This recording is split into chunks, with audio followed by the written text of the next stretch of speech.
Halo guys, lapor Pak Purbaya is real guys, bukan omong-omong, bukan omong kosong, is real ya. Ini betul-betul di launching sama Pak Purbaya, luar biasa ya.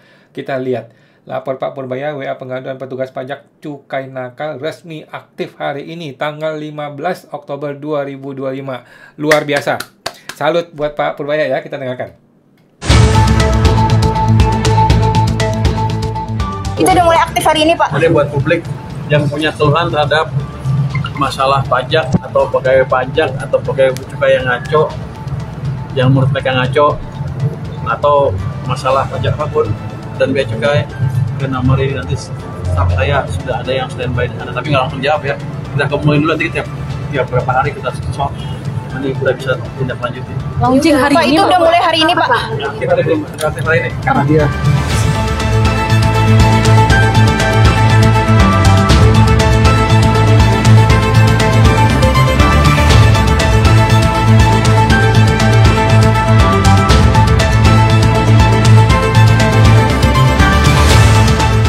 apa sih masalahnya? Kalau petugasnya yang salah, kita sikat petugasnya. Oke, kalau petugas yang salah, kita sikat petugasnya. Kata Pak Purbaya ya, bukan kata gua teman-teman ya. Nanti kita buktikan. Apakah betul dia akan sikat petugasnya yang terbukti salah. Kita nanti lihat teman-teman. Kalau yang lapor yang salah, kita hajar yang lapornya. Kalau lapor yang salah, kita hajar lapor. Oke, gua terima tantangannya Pak Purbaya ya. Gua terima tantangan Pak Purbaya ya. Kalau kami pelapor yang salah, kita terima tantangannya. Kita terima. Mau diapain tadi? Jadi bilang boleh dihajar gitu ya. Tapi kalau terbukti petugas pajak Bapak yang error, Bapak hantam Pak ya. Bapak sudah ngomong Pak ya. Mari kita buktikan sama-sama. Gue terima tantangannya. Tetapi terbuka untuk umum. Jangan disembunyi-sembunyiin dong. Jangan ditutup di ruang tertutup. Jangan di bawah meja, sembunyi-sembunyi. Jangan Pak ya. Transparansi, berintegritas. Oke? Tapi kan ada juga yang lapor. Kan ada juga yang lapor orang lain kan. Kita follow up sesuai dengan masukan yang diberikan oleh yang melakukan. Oke guys, oke, kita tunggu dan kita nantikan teman-teman ya. Jadi lapor Pak Purbaya resmi aktif. It's really happening teman-temannya. Betul-betul happening. 0822 4040 6600 ya. Jadi ini bukan omong kosong teman-teman ya, bukan omong-omong, ini real, betul-betul Purbaya laksanakan apa yang dia ucapkan, teman-teman ya. Apa yang dia omongin, dia laksanakan. Dan dia betul-betul melaksanakannya. Jadi selama ini teman-teman, lapor pengaduan pajak itu kan berbelok mana-mana gitu loh ya. Jadi ada yang namanya Wise Kemenkeu, omong kosong. Ada yang namanya Prime Kemenkeu, omong kosong. Ada yang namanya pengaduan@pajak.go.id, omong kosong. Ada lagi Itjen Kemenkeu, ya, Inspektorat Jenderal ya, Kitsda atau kode etik pajak ya, omong kosong. Kemudian ada Komwasjak ya, Komwasjak itu isinya orang-orang omong kosong semua ya. Jadi semuanya omong kosong. Nah, sama Pak Purbaya dibikin simple. Ya udah nomor WA aja, nomor WhatsApp gitu ya, nomor WA. Ini bukan ide baru teman-teman ya. Ini bukan ide baru, ide ini pertama kali dan gua rasa satu-satunya ya dilakukan oleh Pak Gibran ya. Lapor Mas Gibran namanya ya. Lapor Mas Gibran, sampai ada alamat emailnya, ada websitenya kalau nggak salah ya. Kemudian ada nomor WA-nya, kemudian ada lokasinya, lu bisa datang gitu ya ke gedungnya kantornya Mas Wapres ya. Dan ternyata proyek itu proyek gagal total teman-temannya. Fix 1000% gagal total yang namanya lapor Mas Gibran. Kenapa begitu? Gue tidak menyalahkan si Gibrannya ya, tetapi infrastruktur WhatsApp ya, itu tidak sanggup untuk menangani data pengaduan yang begitu banyak dari seluruh Indonesia. Ini ibaratnya Cortex gitu loh. Kan ini kan sama kayak Cortex nih. Kan Cortex kan melayani seluruh masyarakat. Ya kan? Sama. Ini lapor Pak Purbaya itu akan sama seperti Cortex. Orang akan berbondong-bondong masuk ke sini. Kalau satu hari ada 1000 orang yang masuk, mampus ya. Kalau 1000, kalau 2000, kalau 10.000, kalau 100.000, anjing. Bisa mampus ya, bisa teler, bisa muntah-muntah itu pegawainya Kemenkeu ya, pegawainya si Pak Purbaya ini. Jadi tidak mudah mengelola WhatsApp, oke?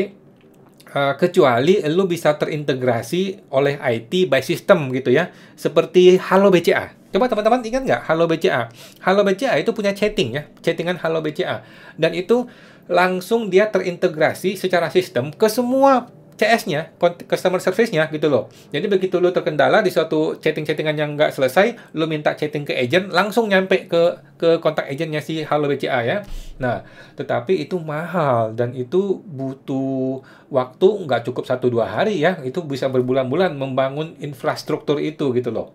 Nah, waktu Ahok gue nggak tahu ya. Waktu Ahok seingat gue sih Ahok nggak pakai WA pengaduan begini ya. Gue lupa deh. Yang ada waktu itu tuh datang langsung ke balai kota kalau nggak salah ya. Datang langsung ke balai kota untuk pengaduan gitu. Seingat gue ya. Tapi waktu itu gue belum banyak urusan dengan pejabat ya. Jadi gue juga nggak tahu ya. Nggak ingat gue kalau si Ahok ada nggak ya pengaduan-pengaduan kayak gini ya. Kalau Anies sih gue rasa nggak ada ya. Anies tuh ya susah juga itu orang. Oke. Jadi kita ingat teman-teman ya, lapor Mas Wapres itu kan banyak sekali pegawai yang terlibat. Itu pegawai ya, gua rasa lebih dari 30 orang teman-teman ya. Lebih dari 30 orang pegawai yang ngurusin lapor Mas Wapres, bahkan dia sampai membuat kotak-kotak pengaduan gitu, ada komputernya, kan itu beli teman-teman ya komputernya. Komputernya ada sistemnya. Sistemnya bukan bodoh-bodoh dong, pasti bikin dong sistemnya dong. Ada name tag-nya. Jadi ini sebuah sistem, ini sebuah proyek guys. Ini sebuah proyek yang bermiliar-miliar. Gue yakin ini bermiliar-miliar nilai proyeknya ya. Jadi dengan kemampuan sebesar itu pun si Gibran gagal total. Nah sekarang Pak Purbaya nih, Pak Purbaya dengan kepercayaan dirinya, dengan keyakinan dirinya yang segitu tinggi ya, gue sih mendukung guys, gue mendukung banget ya, gue sangat-sangat mendukung. Tetapi gue sebagai warga negara pengen memberi warning atau peringatan kepada Pak Purbaya, hati-hati ya, Pak Purbaya mesti hati-hati karena nomor WA pengaduan ini akan menjadi taruhan politik bagi Pak Purbaya ya. Kalau lu berhasil seperti Ahok akan dipuji-puji orang ya, semua orang akan memuji. Karena gini, ini kan mulut ke mulut nih. Orang lapor ke sini, lapor ke Purbaya, selesai kasusnya, dia mulai menyebar. Orang lapor kasusnya selesai, mulai menyebar. Ya, jadi kalau berhasil, sepertinya Ahok, itu akan meningkatkan popularitasnya si Purbaya berkali-kali lipat. Ya. Dan seperti yang gue bilang, Wakil Presiden itu sudah di tangan ya. Presiden mungkin masih 2 periode lagi.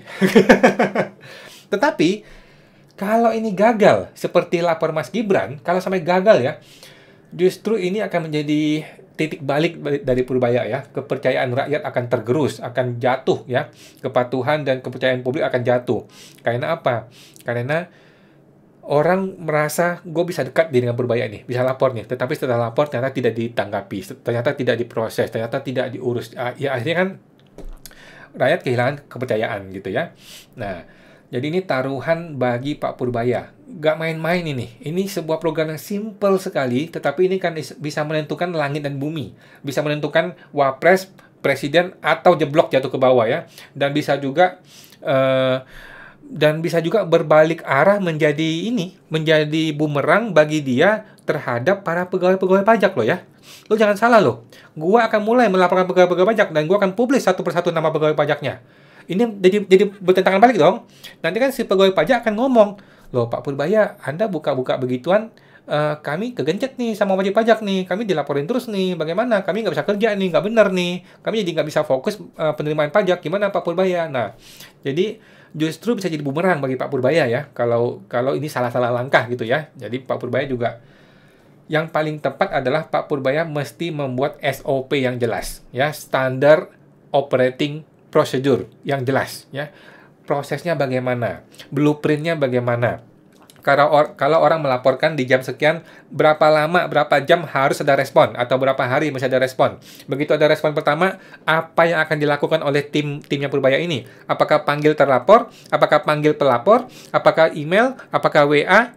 Ya kan? Setelah diproses, apakah perlu interview kedua, interview ketiga, keempat, kemudian bagaimana proses pembuktiannya? Kan ini kan orang lapor kan butuh bukti dong, nggak sembarangan dong. Ada orang yang lapor buktinya jelas, ada orang yang lapor bukti nggak jelas, ya kan? Perlu proses pembuktian.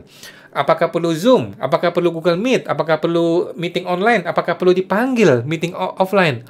Ini semua tuh kerumitan yang harus disusun berdasarkan sebuah SOP yang jelas. Supaya apa? Supaya pegawai Pak Purbaya yang bekerja itu tidak kebingungan. Gitu loh, Pak Purbaya ya. Setelah diproses, bagaimana keputusannya? Keputusannya bagaimana? Kan lu nggak sembarangan bisa pecat orang dong. Enak aja lu pecat orang.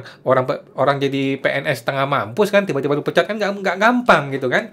Jadi keputusannya bagaimana? Nah, udah gitu pertanyaan yang paling penting bagi kami wajib pajak adalah apa implikasinya bagi kami? Sekarang kalau gue mau laporkan orang, si Mr. A, si bangsat gitu, si brengsek, terbukti dia melanggar kode etik. Kalau iya gitu ya, terus lu sikat gitu kan, lu laporin, lu pecat atau apalah. Pertanyaannya, SKP gue bagaimana? SKP gue, hasil pemeriksaan gue, yang amburadul, yang omong kosong, yang sembarangan, yang asal-asal pemerasan itu bagaimana? Apakah bisa dibatalkan? Kalau tidak bisa dibatalkan, buat apa gue bikin laporan? Cuman pengen nyenang-nyenangin hati doang dong. Kalau gue ngelaporin, dia dipecat, gue nggak dibantu. Ya percuma dong. Ya Pak Purbaya ya. Jadi, yang paling penting dari lapor Pak Purbaya adalah apa efeknya bagi gue, bagi kita, bagi wajib pajak. Apa efeknya bagi kita gitu loh. Bagi kami, wajib pajak yang melaporkan itu apa efeknya. Itu yang paling penting. Apakah hasil pemeriksaan kami bisa dibatalkan? Atau bisa diperiksa ulang? Atau bagaimana prosedurnya? Kalau Pak Purbaya bilang, oh kalau sudah ingkrah di SKP mah kami nggak bisa urus. Ya sama aja omong kosong, bos. Sama aja omong kosong, ya. Itu mah dodol namanya. Gitu. Kalau Pak Purbaya bilang, oh yang sudah masuk ke pengadilan seperti kasusnya si Awan, kita nggak mau urus lagi. Ya sama aja bodoh, sama aja omong kosong kalau gitu caranya, ya kan? Karena apakah orang yang sedang beracara di pengadilan pajak gitu ya, menjadi hapus itu masalah kode etik si pegawai pajaknya? Apakah menjadi hapus masalah pelanggaran ngacoknya si petugas pajak? Kan tidak hapus dong. Masih tetap bisa diproses dong. Nah, jadi yang paling penting yang harus dijawab oleh masalah lapor Pak Purbaya ini adalah bagi kami bagaimana? Gitu loh. Yang kami butuhkan adalah kalau terbukti itu dilanggar, terbukti ada pelanggaran, terbukti ngaco itu petugas pajak, batalkan pemeriksaannya. Batalkan hasil pemeriksaannya. Batalkan hasil keputusan pemeriksaannya. Oke? Pertanyaannya, Pak Purbaya berani nggak batalin hasil pemeriksaan? Kalau Pak Purbaya berani batalin hasil pemeriksaan, pakai dasar hukum apa? Gue tanya. Pakai undang-undang apa dia mau batalin hasil pemeriksaan?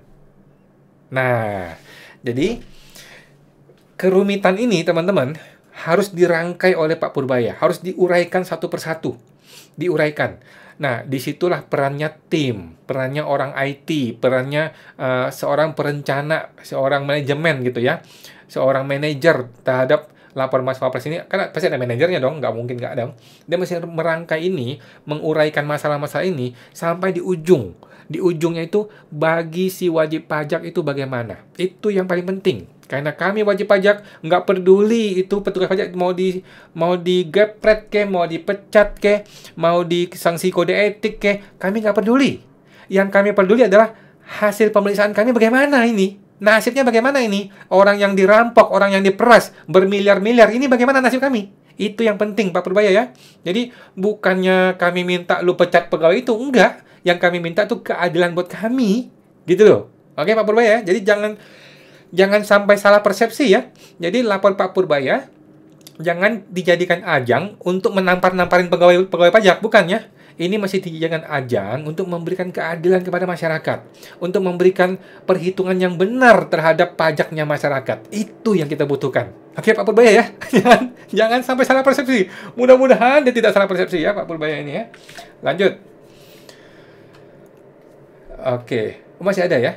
Dan ini gue sudah mulai chatting ya ke Pak Purbaya. Nanti akan gue sampaikan chatting gue ya.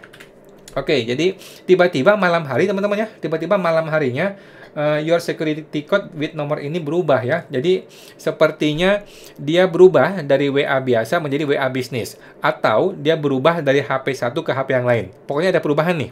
Oke. Kalau ada perubahan artinya apa? Artinya chatting kita hilang semua. This business is now using a secure service from Meta to manage this chat. Oke. Gua nggak ngerti maksudnya apa, tetapi gua berharap kalaupun lu mau pakai chatbot, ini sih udah pasti chatbot lah ya. Udah pasti 1000% pakai chatbot. Tapi maksud gua boleh pakai chatbot, tetapi belajarlah dari Halo BCA ya. Belajarlah dari Halo BCA. Dia pakai chatbot, tetapi itu tetap kayak manusia gitu loh. Jangan pakai chatbot kayak yang aneh-aneh, yang kayak customer service yang nggak benar itu ya. Tiba-tiba dikasih 3 pilihan, dicentang pilihan lagi, centang pilihan lagi, tiba-tiba hilang. Gitu ya. Jadi jangan. Boleh pakai chatbot, itu memang mendukung ya, tetapi tetap harus ada orang di balik itu yang betul-betul memantau dan betul-betul pada akhirnya ketika chattingnya tidak bisa dapat konklusi yang tepat, langsung tembak ke customer service. Ini yang kita butuhkan. Oke, mudah-mudahan bisa ya. Dan Pak Purbaya betul-betul perlu belajar dari Halo BCA. Telepon tuh Halo BCA. Telepon tuh siapa? Direkturnya BCA yang baru itu. Telepon biar tahu ya kasusnya bagaimana, teknisnya bagaimana ya. Oke, Pak Purbaya. Nah, tiba-tiba juga malam hari berubah nama nih. Awalnya namanya ini, lapor Pak Purbaya, wih, begini ya. Tiba-tiba berubah jadi begini. Ya, Kemenkeu RI. Oke, kalau gitu kan berarti nomor ini adalah nomor resmi Kementerian Keuangan. Oke, sama seperti Prime Kemenkeu. Ya dong, emailnya Prime Kemenkeu dong. Nah, tapi kan bukan itu yang kita butuh. Bukan keren-kerenan yang kita butuh. Bukan canggih-canggihan yang kita butuh. Yang kita butuhkan adalah responnya bagaimana. Oke, yang kita butuhkan adalah ketika kami melaporkan, ketika kami mengadukan, bagaimana responnya. Oke, setelah direspon, kami butuh tahu dong bagaimana prosesnya. Day by day, hari demi hari bagaimana prosesnya. Setelah diproses, kami butuh tahu juga bagaimana hasilnya. Bagaimana hasilnya. Dan hasil yang dibutuhkan bukan mengenai penerapan sanksi etik terhadap si pegawai, bukan. Yang dibutuhkan adalah bagaimana nasib kami. Bagaimana nasib kami dari hasil pemeriksaan tersebut yang ngaco itu, yang asal-asal, yang abal-abal, yang nggak jelas dan nggak rinci itu. Oke, lanjut. Ini warga Konoha ini, warga Wakanda ini pinter banget ya. Tiba-tiba sudah ada aja orang yang ngecek ke Get Contact ya. Entah Get Contact atau apa gitu ya. Ada Ucok 2, ada Siska Purnamasari, ada Rifai, ada Auto 2000, ada Yustian Firdaus, ada siapa lagi nih, entah siapa ya. Jadi mungkin nomor ini pernah dipakai oleh orang lain sebelumnya gitu ya. Tetapi kan harusnya Purbaya koordinasi dong sama si Telkomsel. Riset gitu loh. Di-reset aja gitu loh. Bisa di-reset. Masa malu-maluin begini. Tapi enggak lah, ini bercandaan teman-temannya. Ini cuman bercandaan aja lah ya. Nah, ini adalah informasi terbaru dari ya grup-grup kita lah ya. Grup-grup kita ternyata di internalnya DJP. Gue nggak tahu ini benar apa nggak benar ya. Internal DJP ya, kita nggak tahu benar apa enggak. Intinya adalah ada pengumuman internal sehubungan dengan munculnya saluran pengaduan nomor sekian ya, 082240406600 ya. Nah, gue tergelitik dengan ujungnya nih. Di ujung dia bilang, mari kita jadikan momentum ini sebagai pengingat bersama bahwa kepercayaan publik adalah aset terbesar bagi Direktorat Jenderal Pajak Kementerian Keuangan ya, katanya Direktur P2 Humas Ibu Rosmauli. Mudah-mudahan dia ya, gue tidak tahu ini benar apa nggak benar ya, apakah ini sudah diedit, kita nggak tahu juga. Oke. Cuman gue mengkritik nih Bu Rosmauli ya, katanya aset terbesar. Tetapi kenapa rakyat jelata kayak kita ini dianggap kayak anjing gitu ya? Kayak anjing, kenapa kayak anjing? Tahu nggak anjing apa teman-teman? Anjing itu disuruh sit, disuruh walk, disuruh stop. Anjing itu nggak bisa ngelawan. Kalau anjing itu ngelawan, ditempeleng, bang gitu, tempeleng gitu, tampar mukanya gitu ya. Itu anjing, gitu loh. Kami rakyat jelata diperlakukan seperti anjing. Oleh siapa? Oleh oknum-oknum petugas pajak. Petugasnya si Bu Rosmauli ini. Gitu. Oke, gimana anjing? Anjing, kalau nggak dikasih makan, ya nggak makan. Kalau dikasih makan, baru makan. Anjing, kalau disuruh keluar. Kalau disuruh masuk. Itu anjing. Aset terbesar nggak begitu. Aset terbesar itu diperlakukan dengan baik. Anda butuhnya apa? Kami bisa bantu apa? Anda protesnya apa? Kami bisa memperbaiki diri apa? Itu namanya aset terbesar bagi DJP. Bukan anjing ya. Kalau diperlakukan kayak anjing, itu namanya kebun binatang. Itu namanya berburu di kebun binatang, namanya Bu Rosmauli ya. Kalau aset itu nggak begitu. Kalau aset itu dipoles-poles, dibaik-baikin gitu ya. Kalau lu ada masalah kita bantu. Kalau lu ada problem kita bantu. Kalau lu bingung kita kasih edukasinya. Kemudian kalau lu salah kami kasih tahu yang salah. Tetapi kami juga tidak memeras, tidak mengintimidasi, tidak mengancam. Itu baru namanya aset. Gitu loh Bu Rosmauli. Kalau berburu di kebun binatang, itu namanya anjing. Pak Vincent, aset Aset adalah mamalia yang bisa dibudidayakan di perah. Ini Pak Vincent belakangan kok agak-agak ngeri ya. Belum dipecat ya Pak Vincent ya, mudah-mudahan belum dipecat dari Ikatan Konsultan Pajak ya. Penjelasan Purbaya soal BGN kembalikan anggaran MBG 70 triliun ke Presiden. Oke, jadi BGN akhirnya menyerah ya setelah ditempeleng sama Purbaya. Akhirnya BGN kembalikan uang 70 triliun. Habis nggak jelas sih BGN ini gitu ya. Nggak benar kerjanya gitu loh, nggak berhasil, gagal itu BGN itu ya. Oke, ya udahlah ya. Jadi Pak Purbaya juga senang dikembalikan. Si BGN juga nggak bisa ngomong apa-apa ya. Memang lu tidak bisa serap, ngapain lu simpan uang yang lu nggak bisa serap kan gitu. Benar kata Purbaya, benar. Kalau lu nggak bisa serap, ya lu balikin aja ke Kementerian Keuangan. Kita bisa pakai buat yang lain, kan gitu. Jangan dengerin Pak Luhut, sembarang ngomong itu orang. Lanjut. Purbaya kucurkan dana 200T bisa buat ekonomi tumbuh 5,6%. Kemarin bilang 5,3 kalau nggak salah ya. Sekarang 5,6. Kemarin bilangnya 67% atau 8%. Ya, nggak jelas nih Purbaya nih. Udahlah, kita tunggu teman-teman ya. Kita kasih waktu. Sekarang sudah hari berapa nih? Sudah hari ke-37 dari 90 hari ya. Kita tunggu. Mudah-mudahan Pak Purbaya benar-benar bisa membuktikan 5,67% ya. Jadi banyak orang bilang kepada gue, komplain ke gue ya, Pak Awan jangan gitu dong, jangan ngomel-ngomel ke Pak Purbaya dong, kan baru 1 bulan, kasih waktu dong dia untuk kerja yang benar gitu loh. Nah, jawaban gue begini guys, yang ngomong bisa 6% 7% bukan gue. Yang ngomong 6-7% itu Purbaya Yudi Sadewa. Di hari pertama dia menjadi Menkeu, dia mengatakan 6-7%. Jadi yang ngomong bukan kita, yang ngomong si Purbaya. Jadi kita ini hanya menagih janji dari seorang pemimpin yang dipilih dan dipakai dan makan gaji dari uang rakyat. Gitu loh ya. Jadi begitulah. Lanjut.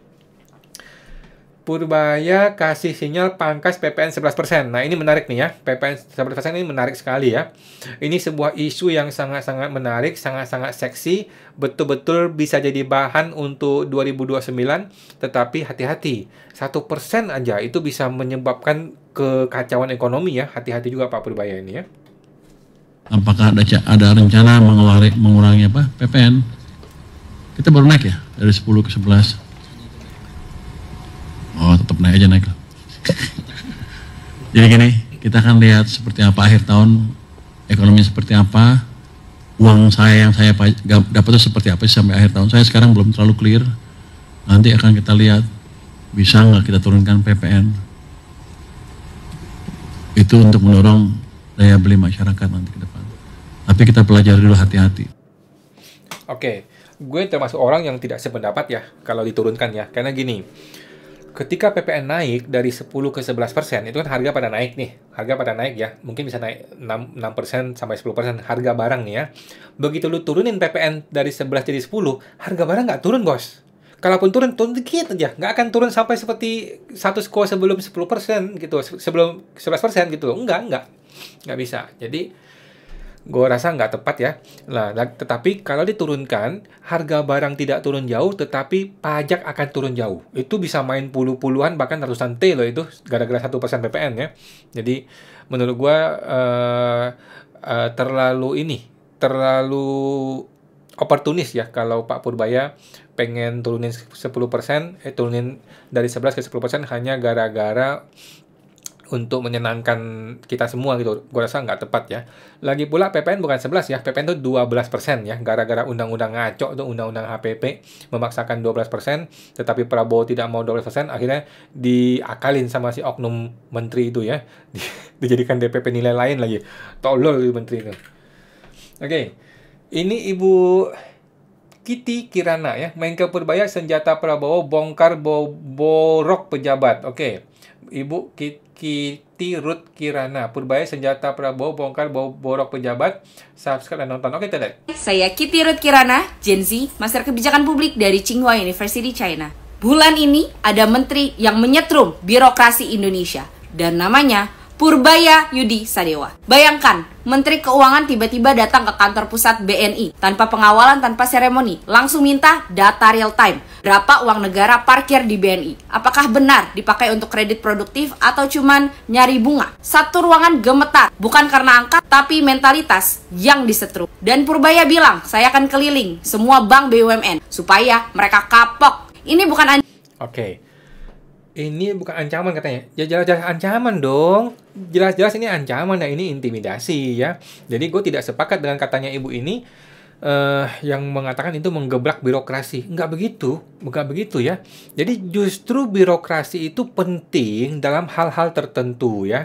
Salah satunya adalah birokrasi sehubungan dengan datang ke kantor orang. Ya, datang ke kantor orang, tiba-tiba masuk ke lift, naik ke atas, ketemu direksi langsung, itu tidak sopan, tidak beretika, tidak tepat, tidak baik, dan tidak sesuai birokrasi. Oke, lu bayangin dong, lu mau nggak kalau lu jadi direktur sebuah bank gitu ya, tiba-tiba orang-orang yang bukan orang yang bukan di jajaran kepengurusan lu, tiba-tiba datang ke ruang meeting lu, ngomong obrak-abrik ini semua, gimana? Ya, jadi nggak tepat menurut gue ya Pak Purbaya begitu ya, dan memang banyak orang mengkritik. Purbaya, lu kok begitu cara kerjanya, tiba-tiba datang ke kantor orang, nggak bisa begitu dong, ini nggak boleh begitu. Oke, lanjut. ancaman, ini terapi listrik untuk sistem yang sudah lama mati rasa. Tidak berhenti di BNI, Purbaya juga datang ke Kementerian Perumahan. Nyeletuk, wah kantor menteri super mewah, masa rencana bikin rumah rakyat kecil? Guyonan, tapi tajam. Purbaya langsung kasih ultimatum kepada Ara Sirait. Kalau anggaran rumah rakyat tidak terserap sampai Oktober, akan dialihkan ke pos lain yang lebih siap. Pesan moralnya jelas, keberpihakan kepada rakyat harus terlihat di setiap keputusan anggaran. Purbaya juga berani debat terbuka dengan Luhut Binsar Panjaitan dan Bahlil Lahadalia. Mana ada dia berani debat terbuka, ngomong doang ya. Mohon maaf nih, gue bukannya mendukungnya Luhut atau Bahlil ya, tapi Pak Purbaya itu belum pernah debat terbuka, teman-temannya. Mohon maaf, dia belum pernah debat terbuka. Kalau dia debat terbuka, belum tentu dia sanggup ya menghadapi orang-orang, terutama ekonom-ekonom yang pegang data, yang pegang histori, yang betul-betul detail. Belum tentu bisa menang. Lawan gua belum tentu dia bisa menang ya. Mohon maaf nih Pak Purbaya ya, gua bukannya sok-sokan sombong, tetapi coba deh kalau berani debat sama gua, diskusi sama gua, belum tentu bisa menang ya. Luhut bilang, dana MBG harus terus cair agar ekonomi daerah hidup. Purbaya berani jawab, kalau tidak terserap, saya alihkan ke program lain yang lebih siap. Bahlil juga sudah menyerang. Data subsidi energi belum diverifikasi. Purbaya berani bilang kalau datanya keliru, saya pelajari. Tapi uangnya itu saja. Ini keberanian untuk berbuat benar. Karena setiap rupiah yang salah arah, ada rakyat yang tidak makan, tidak sekolah, dan tidak sembuh. Ini bukan sekedar drama antar pejabat. Ini reformasi fiskal, reformasi ekonomi dari dalam. Birokrasi sedang diuji tegangan tinggi. Sebagian merasa kesetrum, sebagian pura-pura tidak. Kalau kamu ingin tahu bentrokan penuh Purbaya versus Luhut dan Bahlil, sidak ultimatum dan kebijakan publik yang dipakai Purbaya, tonton versi lengkapnya di YouTube Kitty Kirana sekarang. Supaya kamu tahu bagaimana kita Oke, jadi Ibu Ibu Kitty ini sudah gua chatting untuk gua ajak untuk podcast ya teman-teman ya, dan sampai sekarang belum dijawab ya. Jadi gua berharap teman-teman yang influencer ya, kalau bisa jangan cuman berani rame sendiri ya. Kalau bisa ya mari kita podcast ya, kita diskusi bareng-bareng ya. Justru perbedaan pendapat itu penting di negara demokrasi supaya orang terbiasa berdebat, orang terbiasa berdiskusi gitu ya. Jangan dikit-dikit penjarain orang ya seperti si Luhut ya. Oke. Bapak Purbaya APBN defisit 371 triliun per September 2025. Aduh, pusing kepalanya dia ya. Gue nggak tahu nih. Kalau si Sri Mulyani sih mukanya selalu stres ya kalau ketika dia mengumumkan defisit begini ya. Kalau Purbaya gue nggak tahu deh seberapa sanggup dia menghandle jiwa raga dia ya. Kalau gue jadi dia sih gue resign. Mohon maaf. Kalau gue jadi Menteri Keuangan ketemu begini, apa ini omong kosong nih, gue resign aja, resign ngapain gue urusin beginian. Mohon maaf ya. Dalam konferensi pers APBN kita edisi Oktober tanggal 14 bulan 10, 14 ya. Hari Selasa ya. Gue juga belum detail ya. Kinerja APBN tetap terjaga dengan defisit 1,56% dari PDB dan keseimbangan primer yang positif. Meskipun lebih rendah dari capaian tahun lalu, tekanan ini bersumber dari penurunan harga komoditas dari penerimaan pajak, khususnya di sektor migas dan tambang. Ya, gara-gara Cortez kan. Rakyat maklum jika APBN defisit ini akibat warisan Jokowi atas kinerja Bapak Menkeu. Semoga NKRI bisa bangkit atas keterpurukannya. 371T luncurkan jadi KUR pinjaman bunga rendah 2,5% biar bergerak pertumbuhan ekonomi Indonesia. Oke. Nggak apa-apa kan, masih ada 425 triliun Pak ya. Bayarlah dengan sitaan 1.000 tambang ilegal bubble. Oke. Terus terang gue belum melihat upaya nyata dari Purbaya untuk meningkatkan pajak ya teman-teman ya. Apalagi PPN mau turun, itu sih bisa goyang loh ekonomi kita loh. Jadi jangan dikit-dikit nambah hutang ya. Oke, apa ini? Purbaya diminta stop komentarin kebijakan orang lain. Sebodoh amat katanya. Aduh, Pak Purbaya. Tanggapannya dong soal Komisi 11 yang meminta Pak Purbaya tidak mengomentari kementerian-kementerian lain. Ini kan juga salah satu tugas Pak Purbaya juga kan menyoroti. Saya nggak komentari kementerian yang lain, sebodoh amat. Tapi gini, saya berkepentingan anggaran saya terserah. Kalau nggak serap, saya ambil uangnya. Saya nggak komentari kerja mereka. Pak, tanggapan ini Pak. Purbaya tanggapannya dong soal Komisi 11.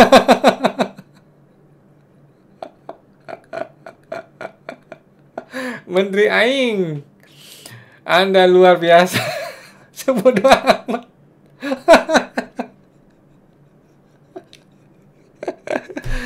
Aduh. Selagi dia masih di backingin Prabowo sih, dia berani ngomong sebodoh amat. Kalau udah nggak di backing Prabowo, kalau penjara sudah di depan mata, lu masih bodoh-bodoh amat. Aduh. Jadi gue rasa Pak Purbaya mesti mengurangi kata-kata atau kalimat-kalimat yang menantang orang. Ya, kalau gue sih nggak apa-apa. Kalau gue sih rakyat jelata ya, gue tidak punya apa-apa gitu ya. Purbaya ini kan posisinya strategis ya. Jadi dia nggak boleh goyang gitu loh. Dia nggak boleh goyang dan nggak boleh digoyang. Jangan sampai Menteri Keuangan terkena masalah gitu kan. Nah, kalau dia terus-menerus mengucapkan kalimat-kalimat yang terkesan menantang orang, kan suatu hari ada nih orang yang merasa tertantang, ya kan? Kalau orang merasa tertantang, kalau kebetulan orang ini punya power, punya kekuasaan, dia lewat jalur belakang, bisa ditebas ya, kayak gue ditebas habis. Gitu ya, jadi hati-hati Pak Purbaya mesti mesti ngomongannya mungkin lebih ini ya, ngomongan mungkin lebih halus gitu kali ya. Nah, ini gue nggak tahu nih beneran apa hoax teman-teman ya. Purbaya bukan yang ngomong begini ya. Dia mengatakan, saya sudah tua, saya tidak peduli mau ditembak atau diracun sekalipun seperti almarhum Munir dulu ya. Saya sudah tua, saya hanya ingin mengabdi untuk masyarakat di sisa-sisa umur saya. Semoga itu menghapus dosa-dosa saya dulu. Saya akan tetap maju memberantas oknum-oknum pajak yang nakal. Oke, gue nggak tahu ini omongan dia yang benar atau tidak benar ya. Kita berharap ini omongan dia yang benar. Tetapi menurut gue, hari-hari gini, hari-hari ekonomi kapitalis seperti ini, in this economy gitu ya, sudah nggak zaman model-model superhero kayak gini. Mohon maaf nih ya, model-model superhero kayak gini tuh cuman keren-kerenan aja gitu loh, keren-kerenan aja. Buktinya, lu digugat sama orang ke pengadilan, lu bilang gue tidak mau ngalah kok. Baru digugat ke Mahkamah Konstitusi kan, dia bilang kami tidak pernah kalah, gue tidak pernah kalah. Mau dilawan tuh, rakyat sendiri mau dilawan oleh menterinya yang makan uang dari pajak rakyat kan, logikanya udah nggak nyambung gitu loh, ya kan? Jadi gue nggak tahu ini kata-kata dia atau bukan ya, tapi kalaupun kata-kata dia, gue mengkritik ya, gue mengkritik sudah nggak zaman gaya-gaya Superman kayak begini, gaya-gaya superhero kayak begini udah nggak zaman ya, udah nggak zaman. Oke guys, lanjut. Ini adalah chatting gue ya. Chatting gue di hari pertama kepada lapor Pak Purbaya ya. Selamat sore Pak Purbaya. Bagaimana mekanisme SOP dari laporan Pak Purbaya ini ya? Bagaimana prosesnya dan prosedurnya? Kita mau tahu dong, berapa lama proses pengaduan akan dapat hasil? Apa tidak lanjut atas hasil dari laporan ini? Pertanyaan pertama adalah, berikutnya adalah apa dampaknya bagi wajib pajak? Apakah hasil keputusan pemeriksaan dapat dinyatakan batal apabila terbukti ada unsur kesalahan di pihak petugas pajak? Ini yang paling penting. Ini yang paling penting, ya. Kalau kita melaporkan kemudian dia bersalah tetapi nasib kita sama-sama aja, buat apa pengaduan? Buat apa pengaduan, ya? Apakah informasi terbuka ataukah wajib tertutup walaupun WP-nya tidak keberatan untuk dibuka untuk umum? Oke? Kemudian dia balas, "Makasih ya, tolong tulis nama lengkap dan emailmu serta keluhan atau masukan atau masalahmu tentang pajak atau bea cukai." Nah, dari sini udah nggak sedap nih ya. Ini kan sudah jelas-jelas ini chatbot teman-teman ya, cuman copy paste aja ya. Oke, lanjut. Kemudian gue balas dong, nama gue ini, email gue ini. Sebelum memulai keluhan masukan masalah ini, saya ingin konfirmasi dahulu. Selamat sore, bla bla bla. Gue ulangi lagi ya. Jika tidak bisa batal hasil pemeriksaan, lantas apa gunanya kami melakukan pengaduan gitu ya? Cuman keren-kerenan doang kita mengaduan, kan tidak. Kita pengaduan untuk menyelamatkan nasib kita, bukan untuk menghukum wajib si petugas pajak. Gitu ya teman-teman ya. Jangan salah mindset ya. Kita pengaduan bukan untuk menghukum si petugas pajak, bukan. Kita bikin pengaduan untuk menyelamatkan diri kita. Ya, untuk supaya hasil pemeriksaan yang abal-abal ini, yang kacau ini, yang nggak pakai hukum ini dibatalkan. Ya. Lanjut. Oke, segera saya cek dan ditindaklanjuti katanya. Ya, ini kan template. Teman-temannya template ini.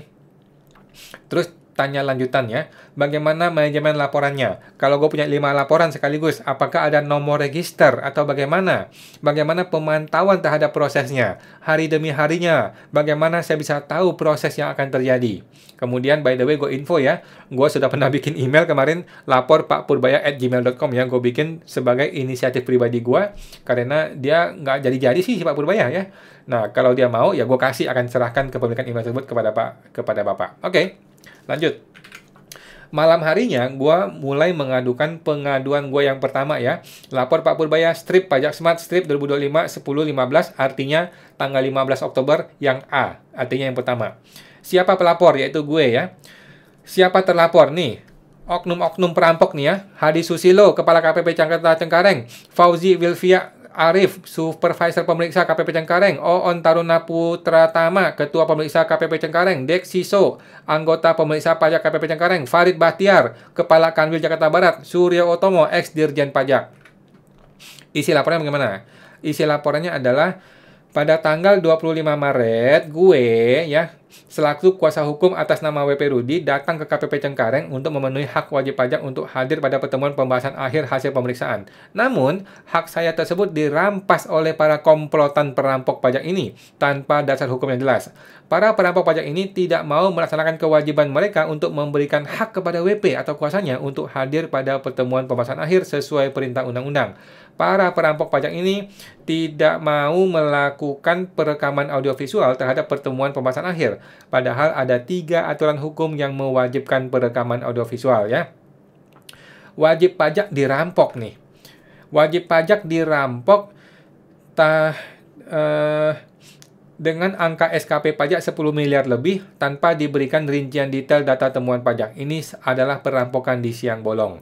WP dirampok tanpa mendapatkan kesempatan untuk membela diri atas temuan DJP. Bukti pendukungnya P1, P2, P3, P4 ya. P1 adalah SPHP 10 miliar, P2 adalah tanggapan dari wajib pajak atas SPHP, P3 adalah undangan pembahasan akhir, P4 adalah rekaman pada tanggal 25 Maret. Gua kasih rekaman tersebut ya.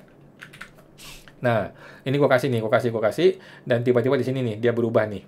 Ini ada perubahan si WA ini menjadi WA yang secure service from Meta. Jadi sepertinya ini pakai chatbot ya, gue nggak tahu juga.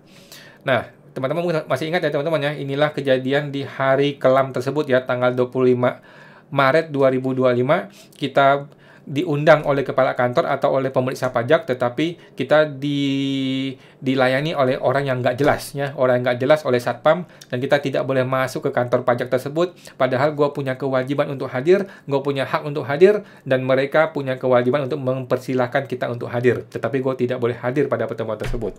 Itulah yang gue laporkan. Oke teman-teman. Jadi ini Purbaya sudah hari ke-37 ya dari 90 hari janji beliau ya untuk memperbaiki negara kita, memperbaiki ekonomi ini, dan hari ini tanggal 15 Oktober kita sangat-sangat memiliki harapan positif terhadap Pak Purbaya ya dengan adanya lapor Pak Purbaya ini. Tetapi kita ingat ya, Pak Purbaya ini mempertaruhkan karir politiknya ya. Kalau dia bisa sukses seperti Ahok, maka lapor Pak Purbaya akan jadi ciung gitu ya, jadi jembatan politik untuk dia terbang ke 2029. Tapi kalau dia gagal seperti lapor Mas Gibran, kita akan oceh-ocehin, kita akan kritik, kita akan